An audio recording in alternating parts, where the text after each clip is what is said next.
स्मिटी cartoon house.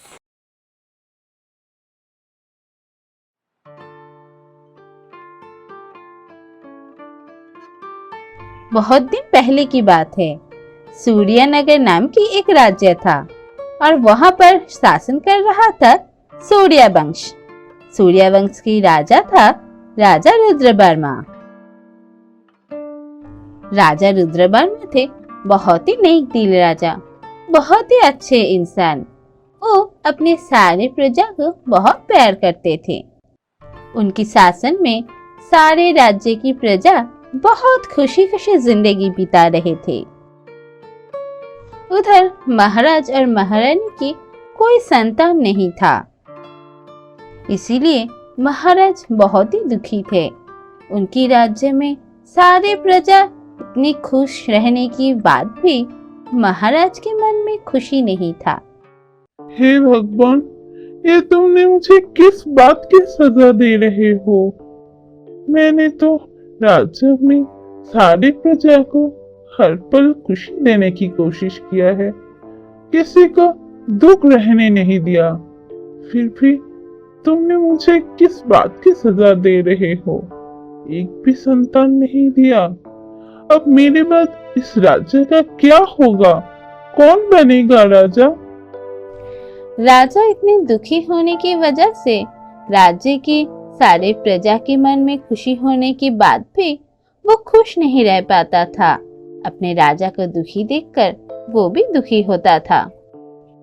हमारे महाराज कितने अच्छे हैं, हम सबकी ख्याल रखते हैं, हम पर कोई परेशानियां आने नहीं देते, कोई मुसीबत आने नहीं देते।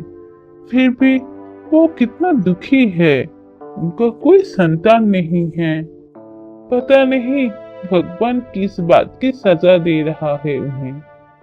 आखिर में राज्य की सारे प्रजा के दुआ की वजह से कुछ साल बाद महाराज और महारानी की एक बेटा जन्म लिया और महाराज की इस खुशी में सारे राज्य की प्रजा बहुत खुश हुआ। पूरे राज्य में उत्सव मनाया गया, पर राज्य में इतनी खुशियां ज्यादा दिन तक टिक नहीं पाया। पड़ोस के राज्य की एक राजा सूर्यनगर राज्य आक्रमण कर दिया और उसी युद्ध में राजा रुद्रवर्मा हार गए और फिर महाराज और महारानी को बंदी बनाया गया। उसके बाद विजेता राजा सिंहासन में बैठे और बैठने के बाद उन्होंने तय किया, मैं इस सूर्य वंश की कोई भी वंशज को जिंदा नहीं रहने दूंगा। किसी को बुलाओ यहाँ पर।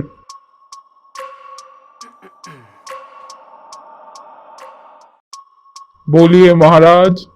सुनो, रुद्रवर्मा की उस बेटे को अभी जंगल में ले जाकर मार डालो और उसकी खून ले आकर मुझे दिखाओ। ठीक है महाराज। राजा के हुक्म से राजकुमार को जंगल में ले जाया गया, पर राजकुमार को वो मार नहीं पाया। वो सोचने लगा, इतनी छोटी सी बच्चे को मैं कैसे मारूं?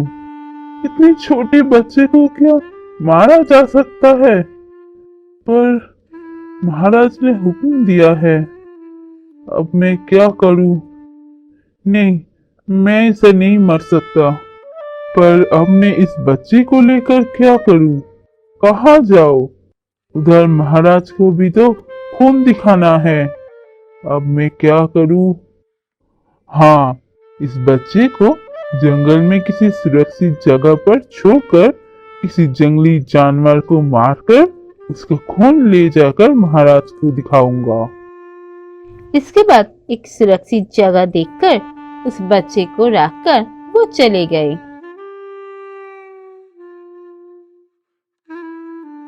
उसी दिन रात को उस जंगल में आए एक लुटेरों की दल। उन लोगों को अचानक सुनाई दिया,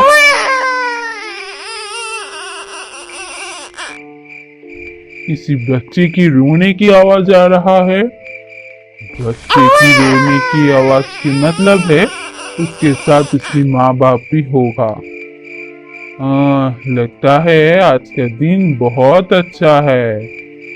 सारे जंगल में फैल जाओ और सुनो, किसी अमीर को अगर देखा तो उससे सब कुछ छीन लेना, पर अगर किसी गरीब को देखा तो आज रात लूट करके जो कुछ भी मिला है उसमें से कुछ चीजें देकर उससे मदद करना, ठीक है? जाओ, पूरे जंगल में फैल जाओ, ठीक है सरदार?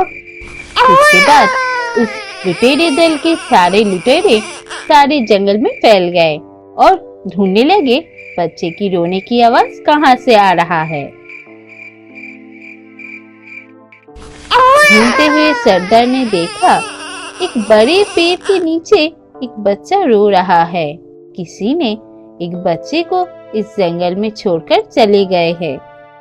पता नहीं किसने एक बच्चे को जंगल में छोड़कर चले गए। क्या उसे इस बच्चे से कोई प्यार नहीं है? कोई जंगली जानवर आकर इसे खा सकता है। मैं एक काम करता हूँ, मैं ही इसे लेकर चलता हूँ, नहीं तो कोई जंगली जानवर आकर इसे खा लेगा। उसके बाद सरदार ने उस बच्चे को वहाँ से लेकर चला गया। भगवान ने मुझे कोई संतान नहीं दिया, पर इस बेटे को दे दिया। अब से यही मेरा बेटा है। मैं इसे अपनी बेटा मानकर बड़ा करूंगा।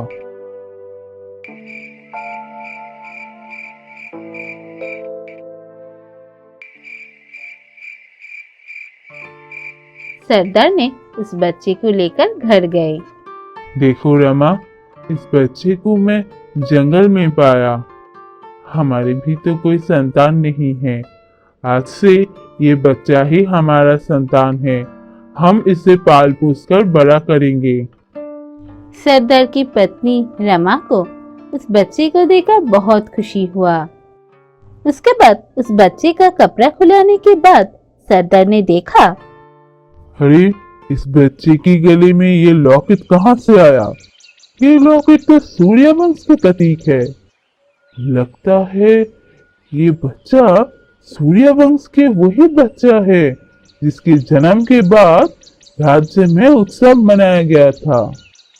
सुना है सूर्यनगर में किसी परस के राज्य ने आक्रमण किया था और महाराज हार गए थे, और महाराज और महारानी को विजयी राजा बंदी बनाकर रखा है।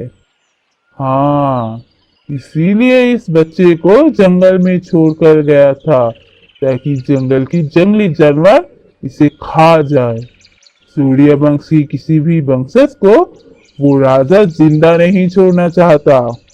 सुना है वो राजा बहुत ही अत्याचारी है। राज्य की सारे प्रजा पर बहुत अत्याचार करता है। मैं इस बच्चे को बड़ा करूंगा, इसे युद्ध सिखाऊंगा, ताकि बड़ा होकर ये अपने माता पिता को उस बंदी जीवन से मुक्त कर सके और अपने राज्य को भी वापस ले सके। मैं इसका नाम रखूंगा विजय। इसके बाद दिन बीतता गया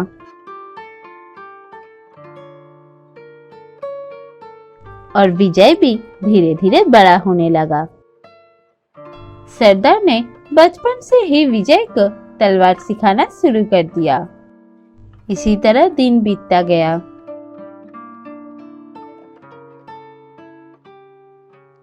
और धीरे धीरे 20 साल बीत गया। विजय भी बड़ा होकर सरदार की तरह एक लुटेरे बन गया। पर अचानक सरदार की तबीयत बहुत खराब हो गया। मैं अब ज्यादा दिन तक जिंदा नहीं रहूंगा, पर मरने से पहले मुझे विजय का सब कुछ बताना पड़ेगा। उसके माता पिता, उसके राज्य उसके लिए इंतजार कर रहा है। उसे जाना होगा। मुझे विजय का सब कुछ बताना होगा। उसके बाद सरदार ने विजय को बुलाया। मुझे आपने बुलाया पिताजी? हाँ, मुझे तुझसे कुछ कहना है। जो भी कहूँगा बहुत ध्यान से सुनना बेटा, और समझने की कोशिश करना। हाँ पिताजी, बोलिए क्या बात है?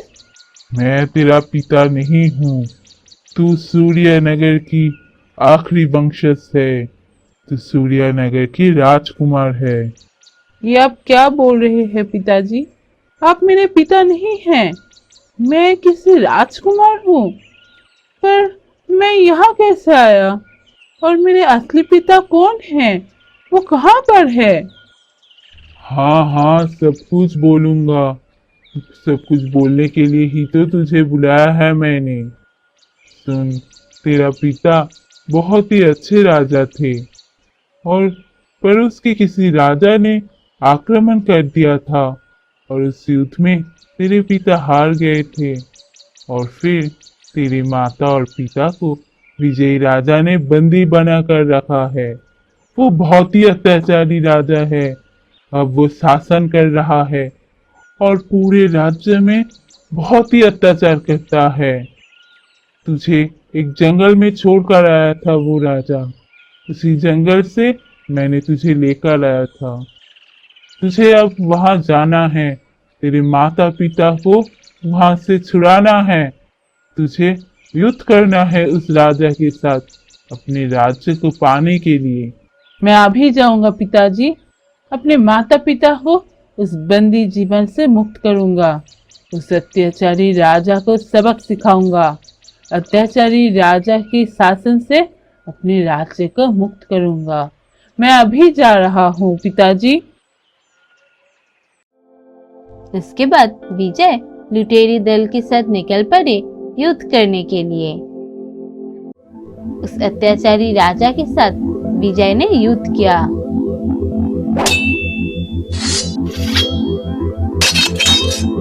उस युद्ध में विजय ने उस अत्याचारी राजा को हरा दिया, और उसी युद्ध में ही उस अत्याचारी राजा का मौत हो गया।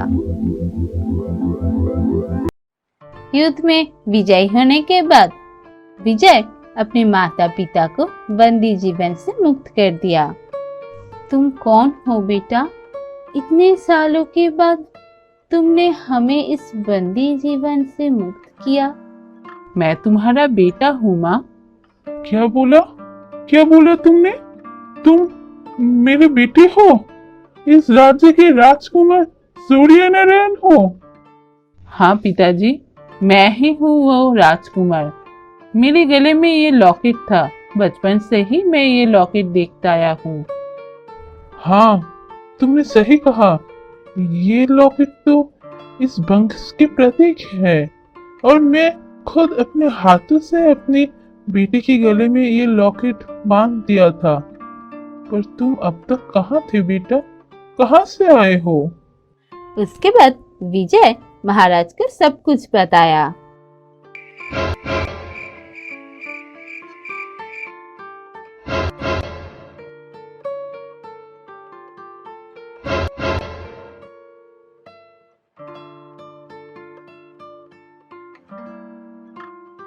उधर अत्याचारी राजा के मौत से और राजकुमार के लौटने से राज्य की सारे प्रजा बहुत खुश हुआ।